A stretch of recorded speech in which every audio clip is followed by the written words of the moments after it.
मला स्वामी पावत नाहीत, मला माझा देव पावत नाही. देव बदलूपणा कधीही नसावा, लक्षात ठेवा.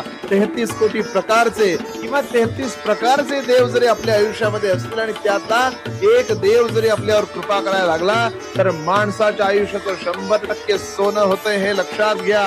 मनुष्याला एक गोष्ट लक्षात आली पाहिजे, भावे भेटतो उमापती. तुमचा भाव जर स्वच्छ असेल तर तो 100% भेटतो. स्वामींविषयीचा एक अर्थभाव आपल्या मनात ठेवा.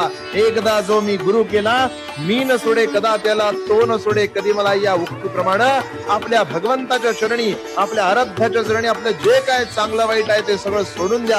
आपलं चांगलं किंवा वाईट तोच करेल या विश्वासानं त्याची भक्ती करा.